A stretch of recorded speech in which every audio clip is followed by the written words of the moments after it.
Hey guys, welcome back to another video. And today I kind of want to talk about piracy again. Now in my last video, I kind of responded to or reacted to a video made by Mongrel Squad about piracy and how they're going to handle piracy moving forward.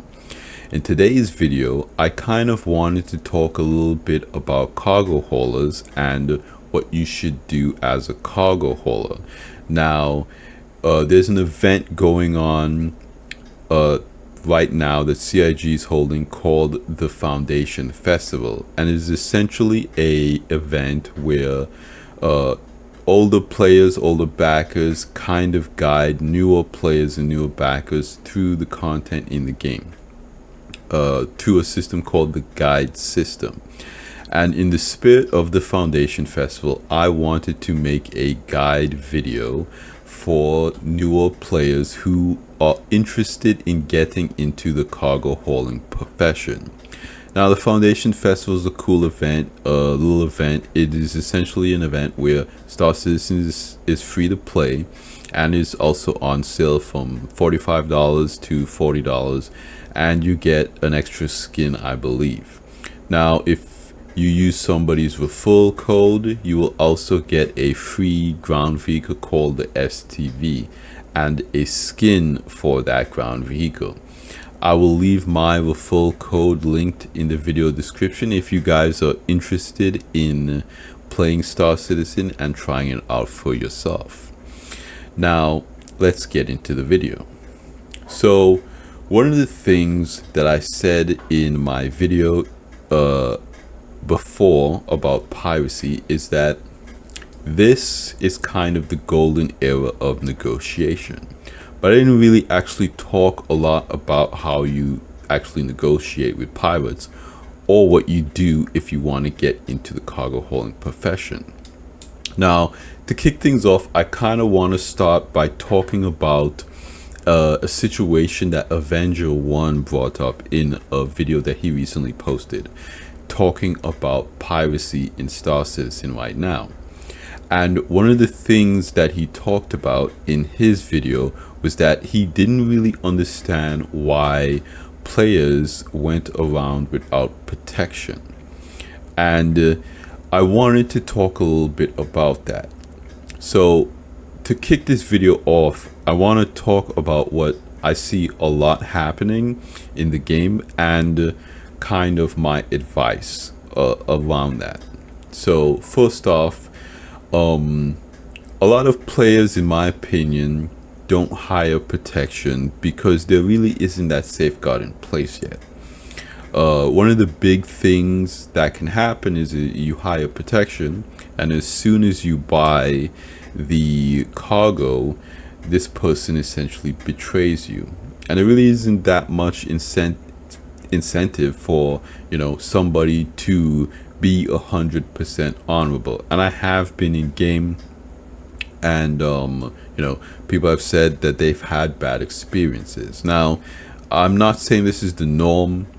Captain Books actually recently posted a video where he just randomly helped out a cargo runner, protected him from pirates. He destroyed all 3 pirates, and the cargo hauler was able to get away. That's a really cool video. I'll leave it linked in the video description if you guys want to check that out. It was a very cool video, and honestly, that is what this game is all about, kind of helping out your fellow player. Now, Books got a crime stat from doing what he did, even though what he did was the right thing. And honestly, I don't know if there's a safeguard in place that can say, okay, you're a lawful player and you are protecting a cargo hauler from pirates, but these pirates can still press charges on you. I don't know. There's no system in place to say that if you are protection for a cargo runner, these pirates can't press charges. I mean, obviously that's a dick move. You shouldn't do it. If you're a pirate and you press charges against a cargo runner's protection, that's kind of a cowardly move. I don't think that's the upright and upstanding thing to do. But at the end of the day, if you're a pirate, you're a pirate. You're not here to be an upstanding citizen or play by the books. And for a lot of situations, that's just what people run into. The one person that you can trust above everyone else is yourself. So there's a lot of incentive for doing content solo. Because yes, this game is an MMO, or trying to be an MMO. So there are a lot of gameplay opportunities, but at the end of the day, there are also a lot of, gameplay setbacks, individuals that you can run into that can, be a problem for you. And if you go out solo on your own, essentially risk it for the biscuit, as they say, you can win big. And so it's very attractive for people to do solo gameplay and not hire protection. Okay.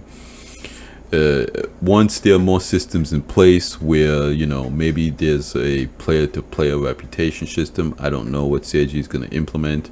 Maybe if there is kind of a rework to the law system to where if you are deputized or some kind of marshal, or you have some type of high reputation, you won't get a crime stat for shooting at other players who are potentially might be pirates. Maybe before you get a crime stat, you have to put in some kind of report. I don't know, but at the end of the day, your protection can betray you, and if you are protection for a cargo hauler, you can get charged and get a crime stat. That's just the reality. If you go out on your own, this is not a possibility. Okay. And the second thing I want to talk about is the reaction of what happens when people get pirated. Now, one of the big things that I see happen a lot is when players get attacked, they start doing evasive maneuvers. Okay, and so this was the biggest advice I've seen a lot from people. So in Avenger 1's video, he said the best thing to do is to go back to Armistice Zone. So if you're on a planet buying at an outpost, to go back to that outpost and essentially stay under the protection of Armistice until you can maybe call friends or somebody else to come and help you. I mean, in my opinion, this is kind of a band-aid solution, because at the end of the day, you need to figure out a way to get out of there to sell that cargo. Either you sell it back to the station and you log out at that point. But I mean, you're not achieving your goal. You came there to buy cargo and sell it at some place else and make a profit. Like, what's the point of just surviving the situation? You're not trying to just survive the situation. You are trying to make money. So it's kind of something that you can do, but in my opinion, it's not something that I would suggest, because I want you to make money. Okay. And I'm going to get into that. So yes, you can go back to Armistice Zone as a kind of band-aid solution, as a temporary solution to help you figure out what you really want to do, but that should not be your first choice. Okay. The second thing is, there was a pretty good video by, I forget the content creator's name, but I'll try to find the video and link it in the video description as well. He made a pretty good video, and in his video there was a situation where he was in a Mantis and another player was in a Carrack, and before he knew it, the Carrack disappeared. The Carrack was gone. He couldn't chase it. The guy was just going too fast, and he made a pretty good video talking about the various zones where you can make an escape. And I want to talk about that in this video particularly, because it's very true what he said in his video. But it kind of shines a light on what Avenger 1 said in his video, because Avenger 1 essentially said that the interceptor ships are faster than industrial ships. And that is technically kind of sort of true. And we're going to get into that. But first, I want to talk about why I think a lot of players get caught. And the biggest reason is what I like to call waffling. You know, how you have to flip a waffle over, or pancake or whatever, or omelet. You can call it whatever you want, but it's essentially when an enemy catches up to you, you start to do evasive maneuvers. And in my opinion, this is the biggest setback of any cargo hauler. It's kind of like a fight or flight type scenario.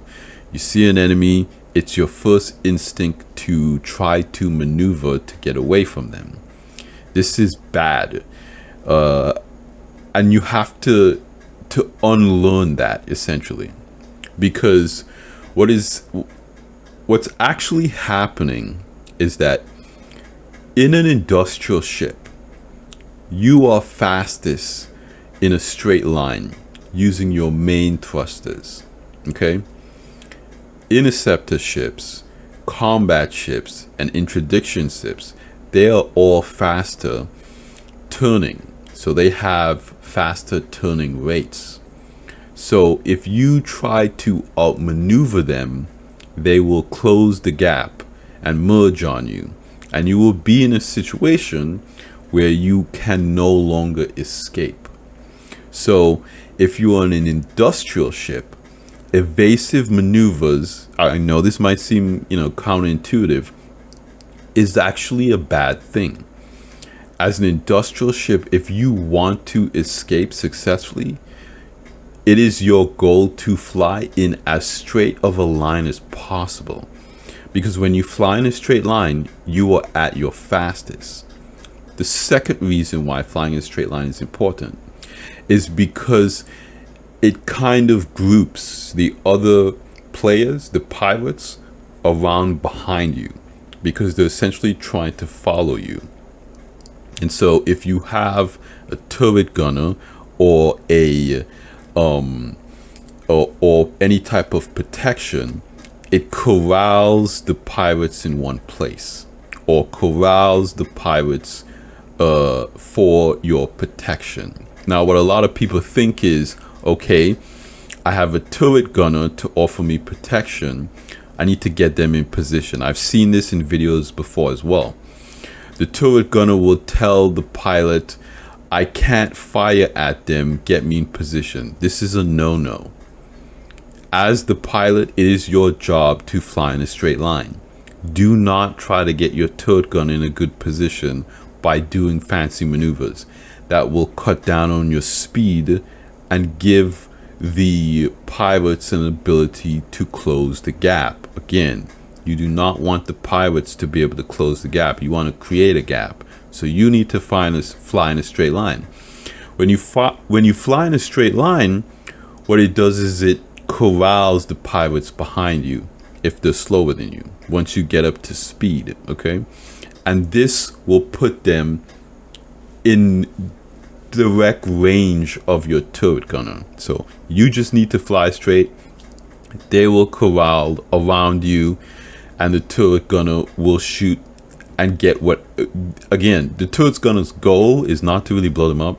It's to just put pressure on them so they stay in a position where they can't be effective towards you. You stay in a straight line, you continue flying straight. Okay, so one of the biggest things is that you need to fly in a straight line and not try any evasive maneuvers. This will slow you down. This will allow the pirates to merge on you, to close the gap, and then you won't be able to escape. So you want to make sure you fly in a straight line. Okay, that's key. That's first thing. Now, another thing that is big is that you want to make sure that you key bind your power triangle. Now, your power triangle allows you to switch between your engines, your guns, and your shields. Having this key bound and set up to be able to swap on the fly is important. If your shields go down, you can swap 100% shields so they regenerate faster. If you need to boost to run away, you can go 100% boost and get away. And if you have you know, weapons that you shouldn't really need to worry too much about weapons if you're trying to run away. But you have that option if you have it keybind. So I highly suggest, if you're a cargo trade hauler, if you're a trader, make sure your power triangle is keybound. Make sure you have all your keybinds set up before you get into, you know, a PvP type situation, because the last thing you want to do is try to hold F and zoom in on some MFD, and that's a mess. When you're panicking and you're trying to run away, the last thing you want to do is try to deal with some kind of UI. You just want to be able to press a button and engage into the system you want to engage with. Now, the next thing you want to do, and this is critical, is set your jump point, your waypoint, while you're on the pad. Now, another reason why a lot of players go evasive maneuvers or waffle is because they're trying to find a jump point, find an OM point, a Lagrange point, something like some place to jump away to escape the pirates. You don't want to do this in the air or in space. You want to set your jump point on the pad. This gives you an opportunity to point your ship in the direction that you want to go to and just go there, because it allows you to fly straight. And again, you're your fastest when you're flying straight. So if you set your jump point while you're on the pad, you can point your ship in that direction immediately and just focus on flying straight to that point, and then when you're away, jump. Now, there's another point that kind of correlates to this, and that is called the escape plan. Okay, whenever you go to a outpost on a planet or a moon, you want to make sure that you have an escape plan or escape route. And what is an escape route? Well, an escape route is a Lagrange point that you jump to that is not your final destination. So while you're on the pad, what you want to do is you want to go to your mobi-glass and you want to pick a random Lagrange point in the opposite direction of where you actually want to trade this cargo, and you want to jump there. Because what can happen sometimes is that pirates watch you, and so if they see you jump in a particular direction, they might think, hey, this person is going in that direction. They might be going to ArchCorp, for instance. And so what they'll do is they'll go to ArchCorp and try to see if they can catch you or pull you out of Quantum on the way there. So what you want to do is align. What I like to do is align to a Lagrange point and cut the quantum drive is when the planet is out of view, and then realign to where I actually want to go to. And so this is kind of the escape plan, the escape route idea, is that you have a second location that you jump to first, and then you go to where you actually want to make the trade. That way, if you do have an opportunity to get away or jump away, they can't follow you, which, you know, is important if you want to survive. Okay, and so that's kind of the key way, you know, you want to try to escape. You want to make sure you have your power triangle set up. You want to make sure that you fly straight. You want to make sure you have an escape route from this point. And I would say kind of the last tip is, if you're new, don't try to min-max. I see a lot of players who are like, you know, they know gold is valuable, and then they try to go and they try to get a full cargo haul of gold. And you know, when you do that, you're risking it, because with the new economy system,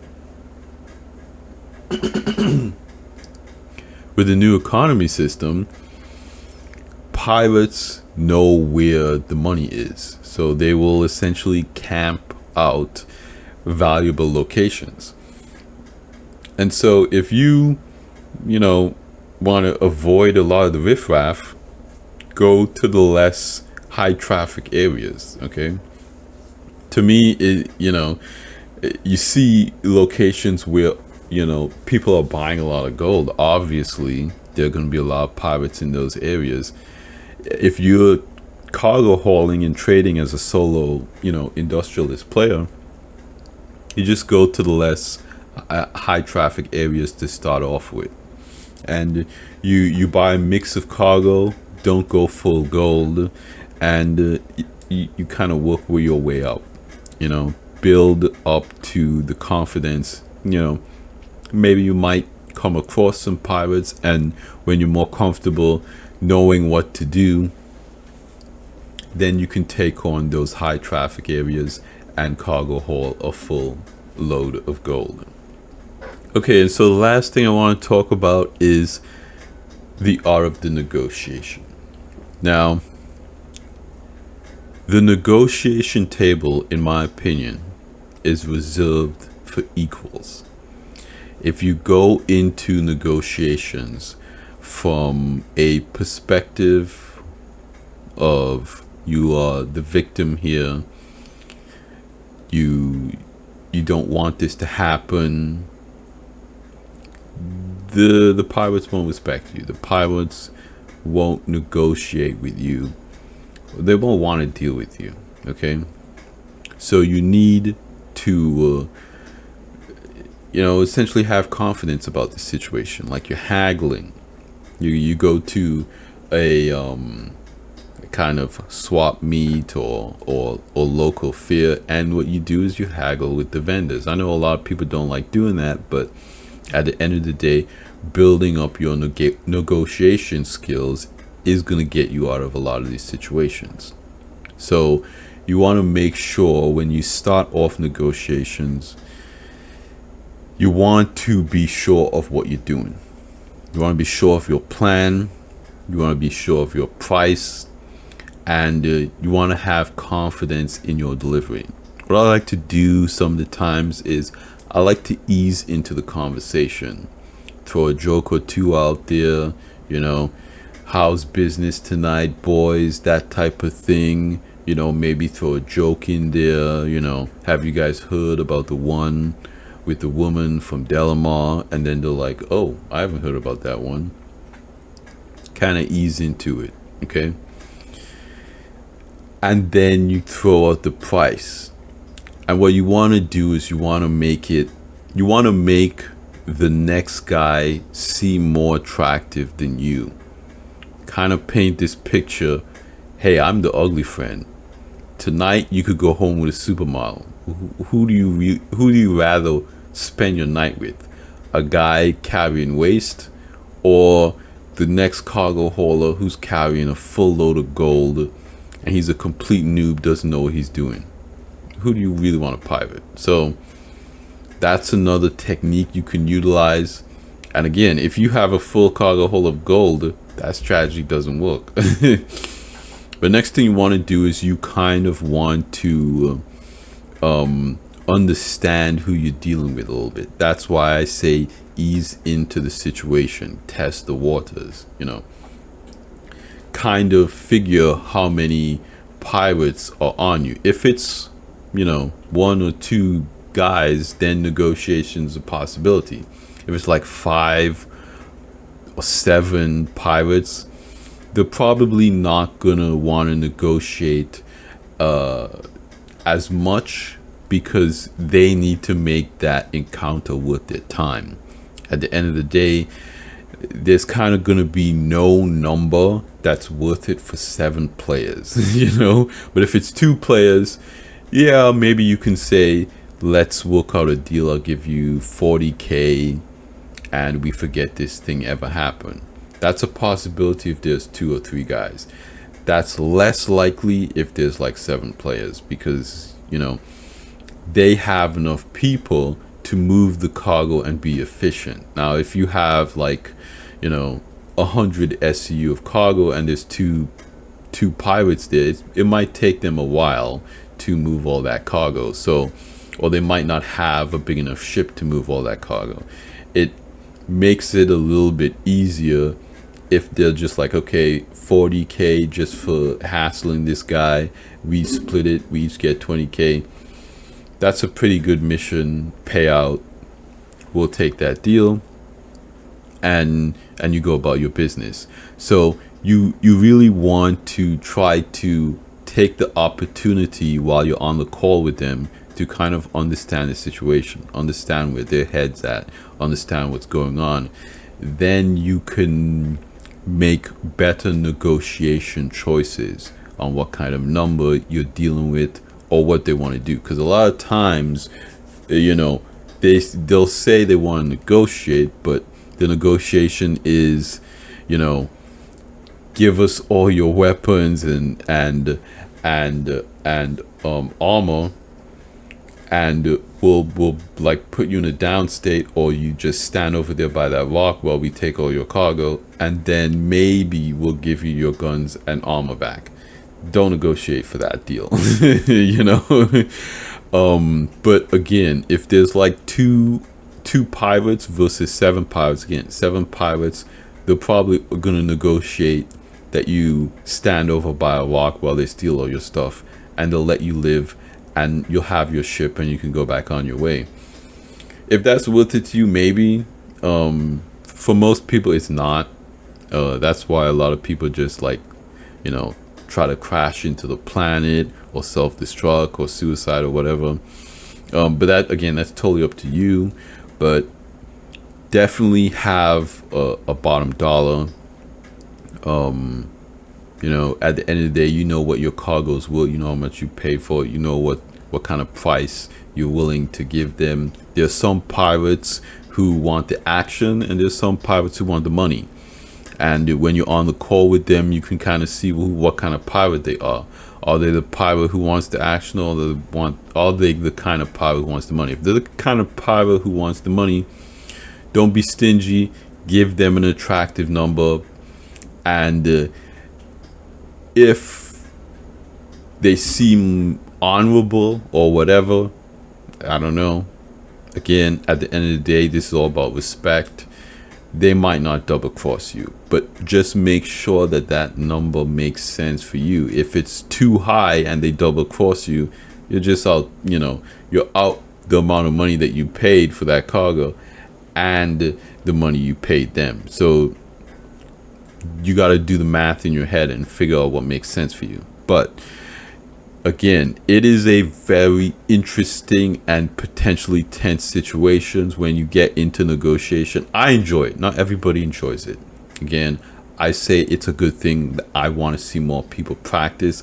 I don't see any clips of anybody negotiating with pirates.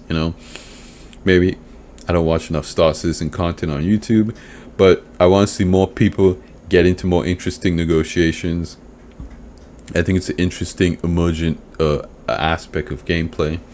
But yeah, let me know what you guys think. I will leave Book's video in the video description. I will leave Avenger 1's video in the video description, and I will leave the other guy's video. I forget his name now, but I have that video on my watch history, so I'll just go back and find it, and I will link it in the description as well. They're all good videos, and I think it's an interesting topic. I think piracy is very interesting in Star Citizen. Again, I feel like if CIG just continues making good changes with it, all the piracy that we're seeing now is because of the tech that came online and the economy changes that they made with the mining update.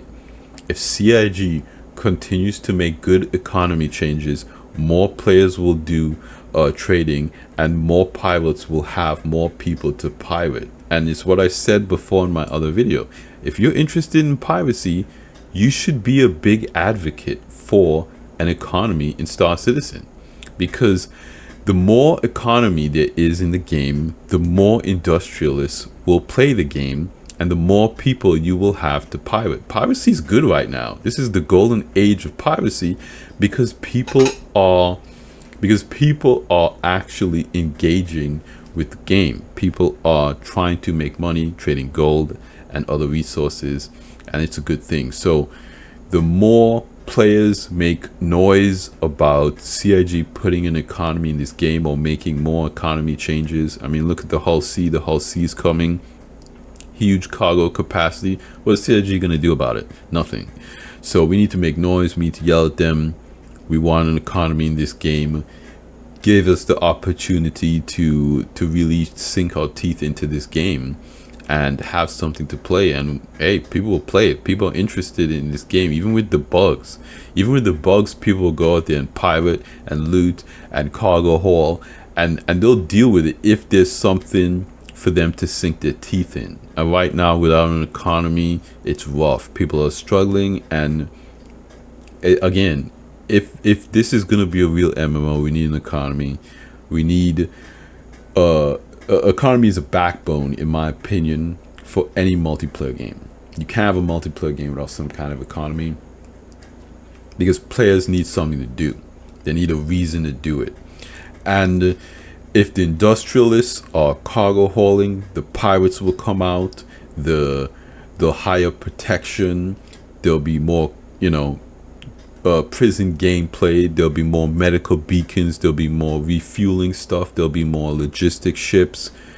Everything just comes down to the economy. There'll be more miners mining rocks and crafting and doing all this stuff. All of these professions are branches from an economy. Just imagine a tree where the roots and the trunk of the tree is the economy, and all the branches and all the leaves are all the other professions and all the other players. If you have a strong trunk, you're gonna have a lot of branches. So CIG really needs to get working on the economy. Give us something to sink our teeth into. Give us a role in the game. We don't need to affect every facet of the economy, but give us a couple of things that we are in charge of. Again, I've said it in my other videos. I'll link my other video about the economy at the end of this video. You guys should check that out too, about having a micro economy. I think it's a very interesting topic. But yeah, let me know what you guys think in the comments down below. If you're interested in buying Star Citizen, my full code will be down there as well. But hey, it's a free fly. Play the game for free. Just sign up, make an account, play the game for free, see if you like it. It's really buggy right now. I would say it's in a much better, more stable state. It's been pretty playable for me. But again, your mods might vary, and I definitely want to say that none of these tips or tricks is a guarantee of anything. At the end of the day, you still might get into a bad situation, but hopefully this advice will help you in your endeavors as a trader, cargo hauler. So yeah, thanks for hanging out with me here today, you guys. Like I always say, like this video if you liked it, subscribe if you want to see more, and I will see you guys in the next one. Salute.